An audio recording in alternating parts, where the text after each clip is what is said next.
Alors, la parole du parent dans l'aide, le soutien au bébé dans son développement moteur, c'est une question centrale et qui pourtant apparaît comme en négatif. On est en train de s'interroger et de s'approcher de la question du corps, du moteur, du sensorimoteur, du toucher, de toute l'essentialité du corps.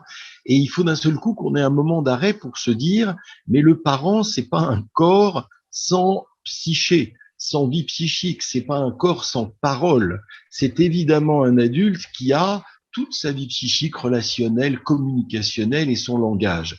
Et donc, on s'approche et on privilégie une réflexion sur le corps, le toucher, mais évidemment que le parent parle, et bien heureusement, parce que tout ce qu'on est en train de penser sur la question du corps dans les interactions précoces, s'il n'y avait pas ce lien par la parole du parent, alors ça tomberait de toutes les merveilles qu'on est en train d'essayer d'explorer. Alors le parent parle, c'est-à-dire qu'au moment où il vient stimuler un enfant, le toucher, le prendre dans ses bras, le rassembler, le bercer, le porter, jouer avec des chatouilles, des papouilles, etc.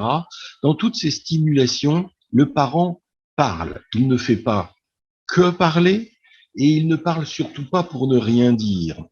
Il parle et il donne du sens à des éprouvés que le bébé semble recevoir. Il est impacté par les stimulations, il éprouve sans doute quelque chose, mais c'est comme si lui, bébé, n'avait pas encore la capacité d'un petit sujet psychique capable de mentaliser, de se représenter et de comprendre exactement les émotions, les éprouver. Et il faut que quelqu'un, un auxiliaire, vienne prêter sa fonction psychique de mise en mots, d'explication et de mise en mots.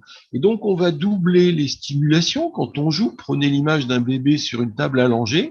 Quand on joue avec lui, il est disponible, il est repu, il est ouvert au jeu. On va à la fois faire un jeu éminemment corporel, de chatouille, mais on va doubler ce jeu d'un jeu vocal, sonore, et de mots, et on va s'adresser à lui et lui parler de ce qu'il ressent, de ce qu'on ressent, dans un dialogue où on le considère comme un sujet, pleinement sujet à qui on parle et on lui prête cette fonction. Voilà pourquoi on ne peut pas considérer les jeux corporels sans y ajouter la parole du parent qui va permettre d'accoucher, c'est comme une maïeutique, je ne sais pas, d'accoucher la future parole du bébé, à l'endroit du corps, à l'endroit des jeux corporels, mais par la parole.